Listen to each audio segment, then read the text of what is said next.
Hi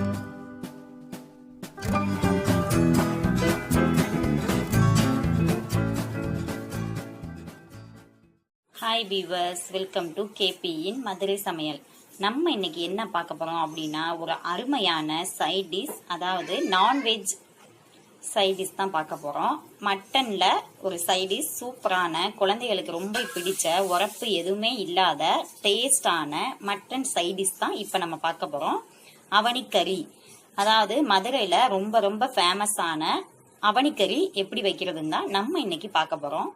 so வாங்க, அதுக்கு தேவையான பொருள் என்னென்ன அப்படின்னு பார்க்கலாம். மசாலா திங்ஸ், எந்த வகையான பொடி எதுவுமே தேவையில்லை. இதுக்கு சூப்பரான, ரொம்பவுமே சிம்பிளான, ஜஸ்ட் 10 மினிட்ஸ்ல செய்யக்கூடிய சைட் டிஷ் ரெசிபி தான் இன்னைக்கு நம்ம பார்க்க போறோம். அதுக்கு தேவையான பொருள் மட்டன். நான் மட்டன் ஒரு 3/4 கிலோ மட்டன் எடுத்து நல்லா வாஷ் பண்ணி வச்சிருக்கேன். அப்புறம் இதுக்கு தேவையான பொருள் என்ன அப்படின்னு பார்த்தோம்னா, தாளிக்கிறதுக்கு எண்ணெய், பட்டை, கிராம்பு, ஏலக்காய் அண்ட் வெள்ளைப்பூடு, கொஞ்சம் மஞ்சள் பொடி, அவ்வளவுதான். வேற எந்த வகையான பொடியுமே இதுக்கு நமக்கு இன்னைக்கு போட போறது கிடையாது. அதுக்கு நான் கொஞ்சம் வெள்ளைப்பூடு உரிச்சு வச்சிருக்கேன். பட்டை, கிராம்பு, ஏலக்காய் ஒரு 10 அந்த அளவுக்கு வச்சா போதும். அப்புறம் தாளிக்கிறதுக்கு எண்ணெய், நான் நல்லெண்ணெய் எடுத்து வச்சிருக்கேன். ஏன்னா நம்ம நல்லெண்ணெய் யூஸ் பண்ணா ரொம்ப நல்லா இருக்கும். நம்ம அதையே சாதத்துல போட்டு பிரட்டி சாப்பிடலாம். ஸோ அதுக்காக தான் நான் நல்லெண்ணெய் எடுத்திருக்கேன். அப்புறம் தாளிக்கிறதுக்கு கொஞ்சம் மஞ்சள் பொடி, அவ்வளவுதான். ஸோ வாங்க, இப்ப சூப்பரான டேஸ்டான அவனிக்கறி தாளிச்சு விட்டுலாம். அடுப்புல சட்டி வச்சாச்சு, சட்டி காஞ்சிருச்சு. இப்ப நம்ம எண்ணெயை ஊற்றிடுவோம். நான் நல்லெண்ணெய் தான் ஊத்துறேன். ஸோ எண்ணெய் காஞ்சது நம்ம பட்டை, கிராம்பு, ஏலக்காய் போட்டு தாளிச்சு விட்டுருவோம். நல்லெண்ணெய் அப்படின்னா நமக்கு குழந்தைகளுக்குலாம் அதையே சாப்பாடுல போட்டு பிரட்டி கொடுத்தா ரொம்ப டேஸ்டா இருக்கும். அதுக்காக தான் நான் நல்லெண்ணெய் யூஸ் பண்ணிருக்கேன். ஸோ இப்போ எண்ணெய் காயிடும். எண்ணெய் காஞ்சிருச்சு. இப்ப நம்ம பட்டை, கிராம்பு, ஏலக்காவை அதுல போட்டு தாளிச்சிடுவோம்.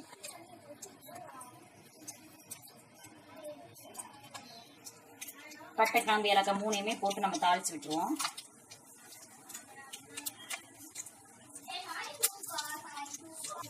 நல்லா பொரிஞ்சு வருது. இப்ப நம்ம இதுல வெள்ளைப்பூடை ஆட் பண்ணிக்கலாம். வெள்ளைப்பூடு உடம்புக்கு ரொம்ப நல்லது. ஸோ வெள்ளைப்பூடையும் நம்ம இதுல சேர்த்துக்கலாம்.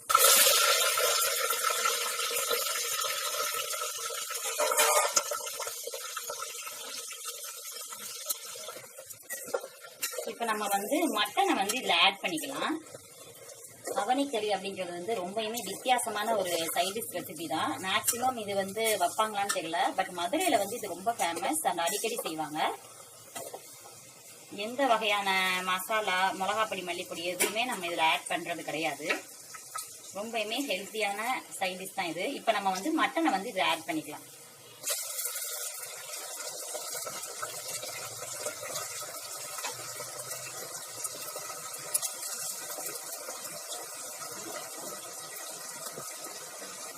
இப்ப நம்ம மஞ்சள் பொடி ஒரு ஸ்பூன் இதுல போட்டுக்கலாம்.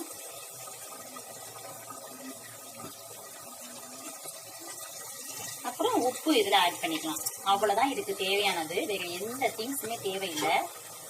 எதுவுமே நம்ம அரைச்சி ஊத்தலையில பெருஞ்சோம்பு, சீரகம், வெங்காயம் அந்த மாதிரி எந்த வகையான மசாலா பொருளுமே நம்ம இதுல போடல. வெறும் பட்டை, கிராம்பு, ஏலக்காய் தாளிச்சுதான் அதுவும் விட்டுருக்கோம். நல்லா கிளறி விட்டுருவோம். பொடி எல்லாத்துலயும் மிங்கிள் ஆகலாம் இருக்கு.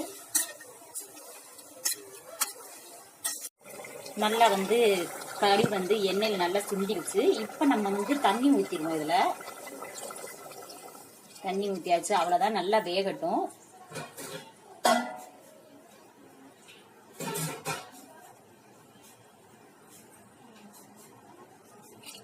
நல்லா கொஞ்சம் ஜாஸ்தியாவே தண்ணி ஊத்திக்கிடுவோம். அப்பதான் மட்டன் நல்லா பஞ்சு போல வேகும். ஸோ இப்போ நம்ம இதை மூடி வச்சிருக்கோம். ஒரு 20 மினிட்ஸ்க்கு அப்புறம் பார்ப்போம். சூப்பரான சைட் டிஷ் ரெடி ஆயிடும். இப்போ நம்ம மட்டன் எந்த ஸ்டேஜ்ல இருக்கு அப்படின்னு நம்ம தட்டை ஓபன் பண்ணி பார்ப்போம்.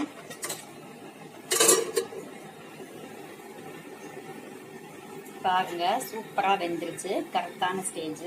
நான் அடுப்பு ஆஃப் பண்ணிட்டேன். இது எல்லாமே எண்ணெய் தான். ஏன்னா நான் நல்லெண்ணெய் அப்படிங்கறதுனால நான் ஜாஸ்தி தான் எண்ணெய் ஊற்றிருக்கேன். சூப்பரான அவனிக்கறி ரெடி ஆயிடுச்சு.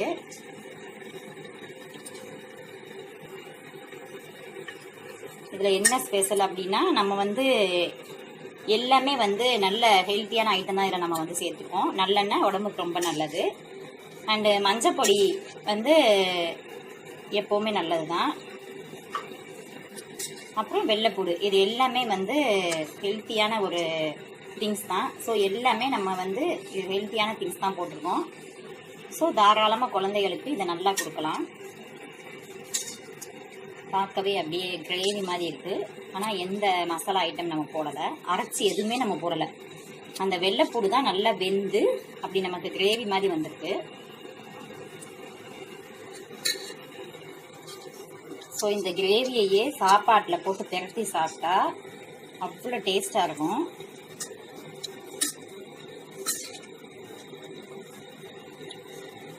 ஸோ மதுரை ஸ்பெஷல் அவனிக்கறி ட்ரை பண்ணுங்கள், கமெண்ட் பண்ணுங்கள். எங்கள் சேனலை சப்ஸ்கிரைப் பண்ணாதவங்க சப்ஸ்கிரைப் பண்ணுங்கள். அண்ட் இந்த வீடியோ உங்களுக்கு பிடிச்சிருந்துச்சுன்னா உங்கள் ஃப்ரெண்டுக்கு ஷேர் பண்ணுங்கள். தேங்க்யூ.